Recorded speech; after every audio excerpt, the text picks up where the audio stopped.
हरि ओम। व्यासाय भवनाशाय श्रीशाय गुणराशये हृदयाय शुद्ध विद्याय मध्वाय च नमो नमः। पूर्ण प्रज्ञकृतं भाष्यम् आदौ तद्भावपूर्वकम् यो व्याकरो नमस्तस्मै पठनाभाष्य योगिने। सर्वेपि सुखिनः सन्तु, सर्वे सन्तु निरामयाः, सर्वे ಭದ್ರಾಣಿ ಪಶ್ಯಂತು, ಸರ್ವೇ ಸುಗುಣಚಾರಿಣಃ. ಇಂದು ನಮ್ಮ ಮಾಧ್ವ ಪರಂಪರೆಯಲ್ಲಿ ಶ್ರೀಮದ್ ಆಚಾರ್ಯರ ಸನ್ಯಸ್ತ ವಸ್ತು ಪೀಠ ಪರಂಪರೆಯ ಪ್ರಪ್ರಥಮ ಶಿಷ್ಯರಾದ ಆದ್ಯ ಟೀಕಾಕಾರರು ಎಂಬುದಾಗಿ ಪ್ರಸಿದ್ಧರಾದ ಶ್ರೀ ಪದ್ಮನಾಭ ತೀರ್ಥ ಗುರು ಸಾರ್ವಭೌಮರ ಮಧ್ಯಾರಾಧನಾ ಮಹೋತ್ಸವ. ಪದ್ಮನಾಭ ತೀರ್ಥರ ಬಗ್ಗೆ ಈಗಾಗಲೇ ಶ್ರೀಗಳು ಹೇಳಿದರು. ಅನುವ್ಯಾಖ್ಯಾನಕ್ಕೆ ಅತ್ಯಂತ ಶ್ರೇಷ್ಠವಾಗಿರತಕ್ಕಂತಹ ಸನ್ಯಾಯ ರತ್ನಾವಲಿ ಅನ್ನುವಂತಹ ಗ್ರಂಥವನ್ನ ರಚನೆ ಮಾಡಿದ್ದಾರೆ ಇಂದಿನ ಆರಾಧನಾ ನಾಯಕರು. ಅವರ ಬಗ್ಗೆ ಹೇಳುವಾಗ ರಾಘವೇಂದ್ರ ವಿಜಯದಲ್ಲಿ ಒಂದು ಮಾತನ್ನು ಹೇಳ್ತಾರೆ. ಸತರ್ಕ ದೀಪಾವಳಿ ಮತ್ಯುದಾರಾಂ ಸನ್ಯಾಯ ರತ್ನಾವಲಿ ಯನಿಂದ್ಯಾಂ. ಇಲ್ಲಿ ಆಚಾರ್ಯರು ಏನು ಸೂತ್ರ ಪ್ರಸ್ಥಾನಕ್ಕೆ 4 ಕೊಡುಗೆಗಳನ್ನಿಟ್ಟಿದ್ದಾರೆ. ಒಂದು ಸೂತ್ರ ಭಾಷ್ಯ, ಒಂದು ಅನುವ್ಯಾಖ್ಯಾನ, ಒಂದು ನ್ಯಾಯ ವಿವರಣ, ಒಂದು ಅಣುಭಾಷ್ಯ ಎಂಬುದಾಗಿ. ಅವುಗಳಲ್ಲಿ ಅತ್ಯಂತ ಪ್ರಧಾನವಾಗಿರತಕ್ಕಂತಹ 2 ಗ್ರಂಥಗಳಿಗೆ ಒಂದು ಸತರ್ಕ ದೀಪಾವಳಿ ಎಂಬುದಾಗಿ ಸೂತ್ರ ಭಾಷ್ಯಕ್ಕೆ ವ್ಯಾಖ್ಯಾನ ರೂಪವಾಗಿ ಟೀಕಾ ರೂಪವಾಗಿ ರಚನೆ ಮಾಡಿದ್ದಾರೆ. ಇನ್ನೊಂದು ಆಚಾರ್ಯರ ಅನುವ್ಯಾಖ್ಯಾನಕ್ಕೆ, ಉತ್ತರ ಪ್ರಸ್ಥಾನವಾದಂತಹ ಅನುವ್ಯಾಖ್ಯಾನಕ್ಕೆ ಅವರು ಸನ್ಯಾಯ ರತ್ನಾವಲಿ ಎಂಬತಕ್ಕಂತಹ ಶ್ರೇಷ್ಠವಾದ ವ್ಯಾಖ್ಯಾನವನ್ನು ಮಾಡಿದ್ದಾರೆ. ಇದನ್ನ ರಚನೆ ಮಾಡಿದ್ದಾರೆ ಅಂತಿಷ್ಟೇ ಹೇಳದೆ ಭಾಷ್ಯಾನುಭಾಷ್ಯಾಶಯ ಬೋಧಯತು. ಭಾಷ್ಯದ ವ್ಯಾಖ್ಯಾನವಾದಂತಹ ಸತರ್ಕ ದೀಪಾವಳಿ ಭಾಷ್ಯದ ಬೋಧವನ್ನ ಚೆನ್ನಾಗಿ ವಿಶದಪಡಿಸುವಂತಹ ವ್ಯಾಖ್ಯಾನ ಟೀಕೆ. ಇನ್ನೊಂದು ಅನುವ್ಯಾಖ್ಯಾನದ ಭಾವವನ್ನು ಚೆನ್ನಾಗಿ ಹೊರಹೊಮ್ಮಿಸುವಂತಹ ಟೀಕೆ. ಹೀಗೆ ಈ 2 ಗ್ರಂಥಗಳು ಅನಿಂದ್ಯವಾದದ್ದು ಎಂಬುದಾಗಿ ಅಲ್ಲಿ ವರ್ಣನೆ ಮಾಡಿದ್ದಾರೆ. ಅವುಗಳಲ್ಲಿ ಮುಖ್ಯವಾಗಿ ಜಯತೀರ್ಥ ಗುರು ಸಾರ್ವಭೌಮರು ತಮ್ಮ ನ್ಯಾಯಸುಧಾದಿ ಗ್ರಂಥಗಳಿಗೆ ಆದ್ಯ ಟೀಕಾಕಾರರಾಗಿರ್ತಕ್ಕಂತಹ ಪದ್ಮನಾಭ ತೀರ್ಥರನ್ನ ಅವರ ಗ್ರಂಥಗಳು ನಮಗೆ ಉಪಜೀವಿಸಿಕೊಂಡು ನಾವು ಗ್ರಂಥಗಳನ್ನು ರಚನೆ ಮಾಡಿದ್ದೇವೆ ಅಂತ ಹೇಳ್ತಾರೆ. ಹೇಳುವಾಗ ಇದನ್ನು ಉಪಜೀವಿಸಿಕೊಳ್ಳದೆ ಇದ್ರೆ ಏನಾಗ್ತಾ ಇತ್ತು ಅಂತಂದ್ರೆ ನತತ್ವ ಮಾರ್ಗೆ ಗಮನಂ ವಿನಾ ಯದುಪಜೀವನಂ ಅಂತ. ಶ್ರೀಮದ್ ಆಚಾರ್ಯರ ತತ್ವ ಮಾರ್ಗದಲ್ಲಿ ಪ್ರಯಾಣ ಅನ್ನುವಂತಹದ್ದು ಈ 2 ಗ್ರಂಥಗಳನ್ನ ಅನುಸರಿಸದೇ ಇದ್ರೆ, ಅಥವಾ ಆದ್ಯ ಟೀಕಾಕಾರರಾದ ಪದ್ಮನಾಭ ತೀರ್ಥರ ಗ್ರಂಥಗಳು ನಮಗಿಲ್ಲದೆ ಇದ್ರೆ ಆಚಾರ್ಯರ ನೇರವಾದ ಅಭಿಪ್ರಾಯ ನಮಗೆ ತಿಳಿಯಲಿಕ್ಕೆ ಸಾಧ್ಯವೇ ಆಗ್ತಾ ಇರಲಿಲ್ಲ ಎಂಬುದಾಗಿ ಆ 2 ಗ್ರಂಥ, ಅವರ ಗ್ರಂಥಗಳ ಎಲ್ಲ ಗ್ರಂಥಗಳನ್ನು ಪ್ರಧಾನವಾಗಿ ಅನುವ್ಯಾಖ್ಯಾನಕ ಒಂದು ಸನ್ಯಾಯ ರತ್ನಾವಳಿ ಗ್ರಂಥವನ್ನ ಉಪಜೀವಿಸಿಕೊಂಡು ತಾವು ಶ್ರೀಮನ್ ನ್ಯಾಯಸುಧಾ ಗ್ರಂಥವನ್ನ ರಚನೆ ಮಾಡಿದ್ದೇವೆ ಅಂತ ಹೇಳ್ತಾರೆ. ಈ ಅನುವ್ಯಾಖ್ಯಾನ ಗ್ರಂಥವನ್ನೇ ಯಾಕೆ ಹೇಳಿದ್ರು ಸತರ್ಕ ದೀಪಾವಳಿ ಟೀಕಾವನ್ನ ಅಂತಂದ್ರೆ, ಜಯತೀರ್ಥ ಗುರು ಸಾರ್ವಭೌಮರು ನ್ಯಾಯಸುಧಾ ಗ್ರಂಥವನ್ನ ರಚನೆ ಮಾಡಲಿಕ್ಕೆ ಅವರು ಉದ್ಯುಕ್ತರಾಗಿದ್ರು. ಅದಕ್ಕೆ ನೇರವಾಗಿ ಅದರ ಉಪಜೀವನ ಯಾವುದು ಅಂತಂದ್ರೆ ಸನ್ಯಾಯ ರತ್ನಾವಳಿ, ಅದನ್ನ ಉಪಜೀವಿಸಿಕೊಂಡು ನ್ಯಾಯಸುಧಾ ಗ್ರಂಥವನ್ನ ರಚನೆ ಮಾಡಿದ್ದೀವಿ ಅಂತ ಹೇಳಿ ಅಲ್ಲಿ ಪದ್ಮನಾಭ ತೀರ್ಥರನ್ನ ಬಹಳ ಸ್ವಾರಸ್ಯವಾಗಿ ವರ್ಣನೆ ಮಾಡ್ತಾರೆ. ರಮಾನಿವಾಸೋಚಿತ ವಾಸಭೂಮಿ ಸನ್ಯಾಯ ರತ್ನಾವಲಿ ಜನ್ಮಭೂಮಿ ವೈರಾಗ್ಯ ಭಾಗ್ಯೋ ಮಮ ಪದ್ಮನಾಭ ತೀರ್ಥಾಮೃತಾಬ್ಧಿ ಭವತಾತ್ ವಿಭೂತ್ಯೈ ಅಂತಾರೆ.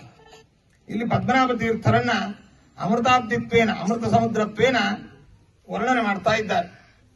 ಈ ಅಮೃತ ಸಮುದ್ರರು ಪದ್ಮನಾಭ ತೀರ್ಥರಾಗಿದ್ದಾರೆ. ಸಮುದ್ರ ಅಂತ ಅಂದ್ಕೊಳ್ಳೆ ಅಲ್ಲಿ ಅನೇಕ ರತ್ನಗಳು ಇದ್ದಾವೆ, ಶಿಲಾರತ್ನಗಳು ಸಮುದ್ರದಲ್ಲಿ. ಆದರೆ ಪದ್ಮನಾಭ ತೀರ್ಥರಲ್ಲಿ ಯಾವ ರತ್ನಗಳಿದ್ದಾವೆ ಅಂತಂದ್ರೆ ಸನ್ಯಾಯ ರತ್ನಾವಳಿಯೇ ಮೊದಲಾಗಿರತಕ್ಕಂತಹ ಗ್ರಂಥ ರತ್ನಗಳು ಪದ್ಮನಾಭ ತೀರ್ಥರೆಂಬತಕ್ಕಂತಹ ಒಂದು ಕ್ಷೀರ ಸಮುದ್ರದಲ್ಲಿ ಇದ್ದಾವೆ ಎಂಬುದಾಗಿ ಅವರನ್ನು ವರ್ಣನೆ ಮಾಡ್ತಾ ಇದ್ದಾರೆ. ಇದು ವರ್ಣನೆ ಮಾಡುವಾಗ ವ್ಯಾಖ್ಯಾನಕಾರರು ಇಲ್ಲಿ ಬಹಳ ವಿಶೇಷವನ್ನು ತೋರಿಸ್ತಾರೆ. ಒಂದು ಸಮುದ್ರದಲ್ಲಿ ವೈರಾಗ್ಯ ಅನ್ನುವಂಥದ್ದು ಇದೆ. ಯಾವುದು ವೈರಾಗ್ಯ ಅಂತಂದ್ರೆ ಅಬ್ಧಿಪಕ್ಷೆ ವೈರಾಗ್ಯಂ ಶೌಕ್ಲ್ಯಂ ಅಂತಂದ್ರು. ಈ ಸಮುದ್ರದಲ್ಲಿ ವೈರಾಗ್ಯ ಯಾವುದು ಅಂತಂದ್ರೆ ಶುಕ್ಲವರ್ಣ ವಿಶಿಷ್ಟತೆ. ಇಲ್ಲಿ ಪದ್ಮನಾಭ ತೀರ್ಥರಲ್ಲಿ ವೈರಾಗ್ಯ ಏನು ಅಂತ ಹೇಳಿದಾಗ, ಪದ್ಮನಾಭ ತೀರ್ಥರು ಏನು ಆಚಾರ್ಯರಿಂದ ಎಲ್ಲ ಶಾಸ್ತ್ರಗಳ ಒಂದು ಸಂಗ್ರಹವನ್ನು ಏನು ಮಾಡಿದ್ದಾರೆ, ಅವರು ತಮ್ಮಲ್ಲೇ ಅವರು ಇಟ್ಕೊಳ್ಳಿಲ್ಲ. ಇಟ್ಕೊಂಡ್ಬಿಟ್ಟು ನಮ್ಗೆ ಯಾರು ಒಂದು ವಿಷಯ ಹೇಳಿದ್ರೆ ಇನ್ನೊಬ್ಬರಿಗೆ ನಾವು ಹೇಳೋದೇ ಬೇಡ, ಇದರ ಬೆನಿಫಿಟ್ ಅಥವಾ ಇದರ ಲಾಭ ನಮಗೆ ಮಾತ್ರ ಆಗಲಿ ಅಂತ ನಾವು ಅಂತೀವಿ. ಆದರೆ ಮಹಾನುಭಾವರಾದ ಪದ್ಮನಾಭ ತೀರ್ಥರು ಆಚಾರ್ಯರ ಮುಖಾರವಿಂದದಿಂದ ಏನು ಆಚಾರ್ಯರಿಂದ ಉಪದೇಶ ಪಡೆದಿದ್ದಾರೆ ಅದನ್ನೆಲ್ಲವನ್ನು ಕೂಡ ಚೆನ್ನಾಗಿ ಮಥನ ಮಾಡಿ ಒಂದು ಅಮೃತ ತುಲ್ಯವಾಗಿರತಕ್ಕಂತಹ ಗ್ರಂಥ ರತ್ನಗಳನ್ನು ನಮಗೆ ನೀಡಿದ್ದಾರೆ. ಅಂತಹ ವೈರಾಗ್ಯ ಶಾಲಿಗಳಾಗಿರ್ತಕ್ಕಂಥವು. ಇನ್ನ ಸಮುದ್ರದಲ್ಲಿ ಏನು ವೈರಾಗ್ಯ, ಆ ನೀರಿನ ಅಲೆಗಳು ಹೊರಗೆ ಬರ್ತವೆ ಮತ್ತೆ ಒಳಗೆ ಹೋಗ್ತವೆ. ಹೊರಗೆ ಬಂದದ್ದು ತಮ್ಮಲ್ಲೇ ಇಟ್ಕೊಳ್ತಾರೆ. ಏನು ಸಮುದ್ರದಲ್ಲಿ ವೈರಾಗ್ಯ ಅಂತಂದ್ರೆ, ಹಿರಿಯಾಚಾರ್ಯರು ತಮ್ಮ ವ್ಯಾಖ್ಯಾನದಲ್ಲಿ ಹೇಳ್ತಾರೆ, ಸಮುದ್ರದಲ್ಲಿ ಉತ್ಪನ್ನವಾಗಿರತಕ್ಕಂತಹ ಅನೇಕ ಪದಾರ್ಥಗಳು, ಅದರಲ್ಲಿ ಲಕ್ಷ್ಮೀದೇವಿ ಸಂಪತ್ತಿನ ಅಭಿಮಾನಿ ದೇವತೆ. ಆ ಸಂಪತ್ತಿನ ಅಭಿಮಾನಿ ದೇವತೆಯನ್ನ ಪರಸ್ಮೈ ಶ್ರೇಷ್ಠನಾಗಿರ್ತಕ್ಕಂತಹ ನಾರಾಯಣನಿಗೆ ಒಂದು ವಧುವಾಗಿ ನೀಡಿದೆ ಸಮುದ್ರ. ಇದಕ್ಕಿಂತ ಇನ್ನೊಂದು ವೈರಾಗ್ಯ ಏನು ಅಂತ ಅಲ್ಲಿ ವರ್ಣನೆ ಮಾಡಿ ಅಂತಹ ಅಮೃತಾಬ್ಧಿ ಶ್ಲೇಷದಿಂದ ಪದ್ಮನಾಭ ತೀರ್ಥರನ್ನು ವಿಶೇಷವಾಗಿ ವರ್ಣನೆ ಮಾಡಿದ್ದಾರೆ. ಅಂತಹ ಮಹಾನುಭಾವರು ಇವತ್ತು ನಾವೆಲ್ಲ ಎಲ್ಲದರಲ್ಲಿಯೂ ಕೂಡ ಆಹಾರದಲ್ಲಿ, ವಿಹಾರದಲ್ಲಿ, ಮಾನಸಿಕವಾಗಿ, ಅದೇ ರೀತಿಯಾಗಿ ವಾತಾವರಣಗಳಲ್ಲಿ ಅನೇಕ ಬಗೆಯಾದ ವಿಷ ಅನ್ನುವಂತಹದ್ದು ನಮಗೆ ಆಗಿಬಿಟ್ಟಿದೆ. ನಮಗೆ ಇವತ್ತು ಬೇಕು ಅಮೃತ ಬೇಕು. ಆ ಅಮೃತ ಯಾವುದು ಅಂತಂದ್ರೆ ಪದ್ಮನಾಭ ತೀರ್ಥರ ಸನ್ಯಾಯ ರತ್ನಾವಳಿ ಮೊದಲಾದ ಗ್ರಂಥಗಳನ್ನ ನಿರ್ಮಾಣ ಮಾಡಿರ್ತಕ್ಕಂತಹ ಪದ್ಮನಾಭ ತೀರ್ಥರೇ ನಮಗೆಲ್ಲ ಅಮೃತಪ್ರಾಯರಾಗಿದ್ದಾರೆ. ಸ್ವಾಮಿಗಳು ಹೇಳಿದಾಗೆ ಅಮೃತ ಶಬ್ದ ವಾಚ್ಯರಾಗಿರ್ತಕ್ಕಂಥವ್ರು ಮುಖ್ಯವಾಗಿ ವಾಯುರನಿಲಂ ಅಮೃತ ಮಧೇದಂ ಭಸ್ಮಾಂತಂ ಶರೀರಂ ಎಂಬುದಾಗಿ ಉಪನಿಷತ್ತಿನ ಭಾಷ್ಯ ವ್ಯಾಖ್ಯಾನಗಳಲ್ಲಿ ಹೇಳಿದಂತೆ ಸರ್ವಶಬ್ದ ವಾಚ್ಯತ್ವ ಭಗವಂತನಿಗೆ, ನಂತರದಲ್ಲಿ ಅಮ್ಮನವರಿಗೆ, ನಂತರದಲ್ಲಿ ವಾಯುದೇವರಿಗೆ, ಆ ನಂತರದಲ್ಲಿ ನಮ್ಮ ಅಮೃತ ಶಬ್ದ ವಾಚ್ಯರಾಗಿರ್ತಕ್ಕಂಥವರು ಅಮೃತ ತುಲ್ಯವಾಗಿರ್ತಕ್ಕಂತಹ ಸಂದೇಶವನ್ನ, ಗ್ರಂಥ ರತ್ನಗಳನ್ನ ಸಮಾಜಕ್ಕೆ, ಸಾಧಕ ಪ್ರಪಂಚಕ್ಕೆ ನೀಡಿರತಕ್ಕಂತಹ ಮಹಾನುಭಾವರಾದ ಆದ್ಯ ಟೀಕಾಕಾರರಾದ ಪದ್ಮನಾಭ ತೀರ್ಥರು ಇಲ್ಲಿ ಸನ್ನಿಹಿತರಾಗಿದ್ದಾರೆ. ಇವತ್ತು ಅವರ ಆರಾಧನಾ ಮಹೋತ್ಸವ, ಅವರ ಕೃಪಾ ದೃಷ್ಟಿ ನಮ್ಮ ಮೇಲೆ ಬಿದ್ದು ನಮ್ಮಲ್ಲಿರ್ತಕ್ಕಂತಹ ಎಲ್ಲ ಗೊಂದಲ, ಗೋಜುಗಳು, ದುಮಗಳು ಎಲ್ಲವೂ ಪರಿಹಾರವಾಗಿ ಸಮಾಜಕ್ಕೆ ಉತ್ತಮವಾದಂತಹ ಒಂದು ಸಂದೇಶ ನೀಡಬೇಕಾಗಿದೆ. ಇವತ್ತು ನಮ್ಮ ಸನಾತನ ಹಿಂದೂ ಸಂಸ್ಕೃತಿ ಇವತ್ತು ತುಂಬಾ ಅಪಾಯದ ಅಂಚಿನಲ್ಲಿದೆ. ಹಿಂದೂ ಸಂಸ್ಕೃತಿ ನಾವು ಮೊದಲು ಉಳಿಸಬೇಕು. ನಂತರದಲ್ಲಿ ನಮ್ಮ ಒಳಪಂಗಡದ ಬೇರೆ ಬೇರೆ ಸಂಪ್ರದಾಯಗಳು, ಆಚಾರ ಪದ್ಧತಿಗಳು, ಅದನ್ನ ಪರಮತೀಯರು, ಪರಧರ್ಮೀಯರು ನಮ್ಮ ಸನಾತನ ಹಿಂದೂ ಧರ್ಮದ ಮೇಲೆ ವಿಶೇಷವಾಗಿ ಆಕ್ರಮಣವನ್ನು ಮಾಡಿ ಆಮಿಷಗಳನ್ನು ಒಡ್ಡುವ ಮೂಲಕ ಹಿಂದೂ ಸಂಸ್ಕೃತಿಯನ್ನ ಚೆನ್ನಾಗಿ ನಾಶ ಮಾಡಬೇಕು ಎಂಬುದಾಗಿ ಏನು ಸಂಚಲನ ಹಾಕಿದ್ದಾರೆ. ಇದಕ್ಕೆ ನಾವೆಲ್ಲರೂ ಕೂಡ ಸಂಘಟಿತರಾಗಿ ನಾವು ಸರಿಯಾದ ಒಂದು ಸಂಘಟನೆಯನ್ನು ತೋರಿಸುವ ಮೂಲಕ ನಮ್ಮ ಸನಾತನ ಹಿಂದೂ ವೈದಿಕ ಧರ್ಮವನ್ನ ಉಳಿಸಬೇಕಾದ ಜವಾಬ್ದಾರಿ ನಮ್ಮ ಮೇಲೆಲ್ಲ ಇದೆ. ಆ ಒಂದು ಹಿನ್ನೆಲೆಯಲ್ಲಿ ಈ ನಮ್ಮ ರಾಘವೇಂದ್ರ ಸ್ವಾಮಿಗಳವರ ಮಠಕ್ಕೂ, ಉತ್ತರಾದಿ ಮಠಕ್ಕೂ ಅನೇಕ ಬಗೆಯಾಗಿ ಒಂದು ವ್ಯಕ್ತಿಗತವಾದಂತಹ ಯಾವುದೇ ದ್ವೇಷಾಸೂಯೆಗಳಿಲ್ಲ. ಆದರೆ ಯಾವುದೋ ಕೆಲವು ಲೌಕಿಕವಾದಂತಹ ವಿಚಾರಗಳಲ್ಲಿ ಭಿನ್ನಾಭಿಪ್ರಾಯಗಳಿದ್ರೂ ಕೂಡ ನಮ್ಮ ಪರಸ್ಪರ ಭೇಟಿಗೆ, ಮಾತುಕತೆಗೆ ಅಥವಾ ಪರಸ್ಪರ ಸೌಹಾರ್ದ ವಿನಿಮಯಕ್ಕೆ ಯಾವತ್ತೂ ಅಡ್ಡಿಯಾಗಿಲ್ಲ. ಇದು ಲಗಾಯಿತು ನಡೆದುಕೊಂಡು ಬಂದಿದೆ.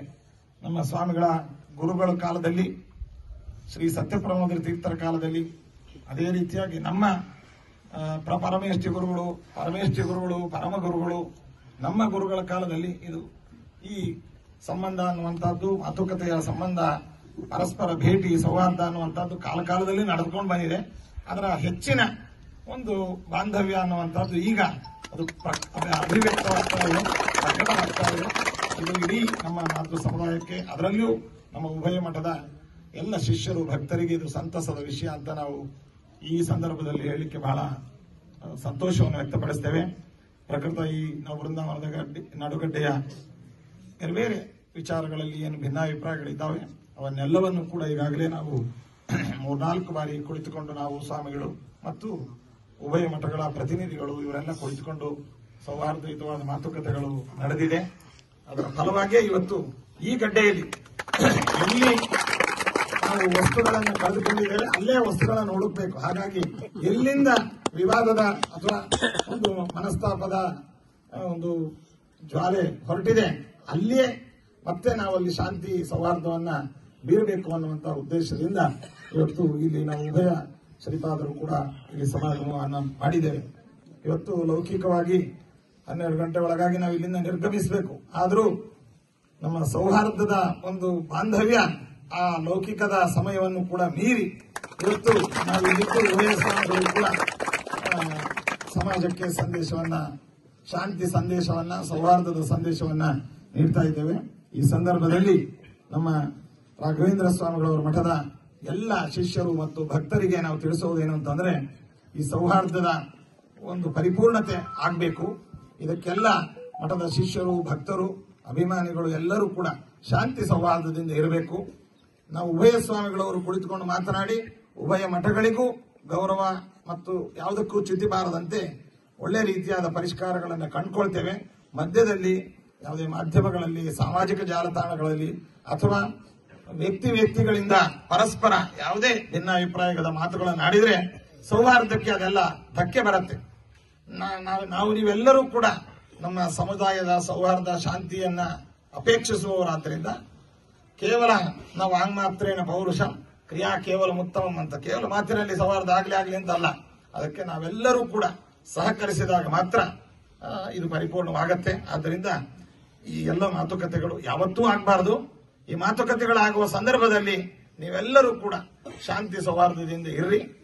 ನಮ್ಮ ಈ ಸಮಸ್ಯೆಗಳೆಲ್ಲವೂ ಕೂಡ ಒಂದು ಯೋಗ್ಯವಾದ ರೀತಿಯಲ್ಲಿ ಪರಿಹಾರವಾಗತ್ತೆ. ಅದಕ್ಕೆ ಬೇಕಾದ ಮಾತುಕತೆಗಳು ಮತ್ತೆ ಅದಕ್ಕೆ ಬೇಕಾದ ಲಿಖಿತ ರೂಪದಲ್ಲಿ ಆಗ್ಬೋದು ಅಥವಾ ತಜ್ಞರ ಸಲಹೆಗಳಾಗ್ಬೋದು, ಇವೆಲ್ಲವೂ ನಡೀತಾ ಇದೆ. ಇದಕ್ಕೆ ಸ್ವಲ್ಪ ಕಾಲಾವಕಾಶ ಆಗತ್ತೆ. ಶೀಘ್ರದಲ್ಲಿ ಇದು ಪರಿಹಾರವಾಗತ್ತೆ.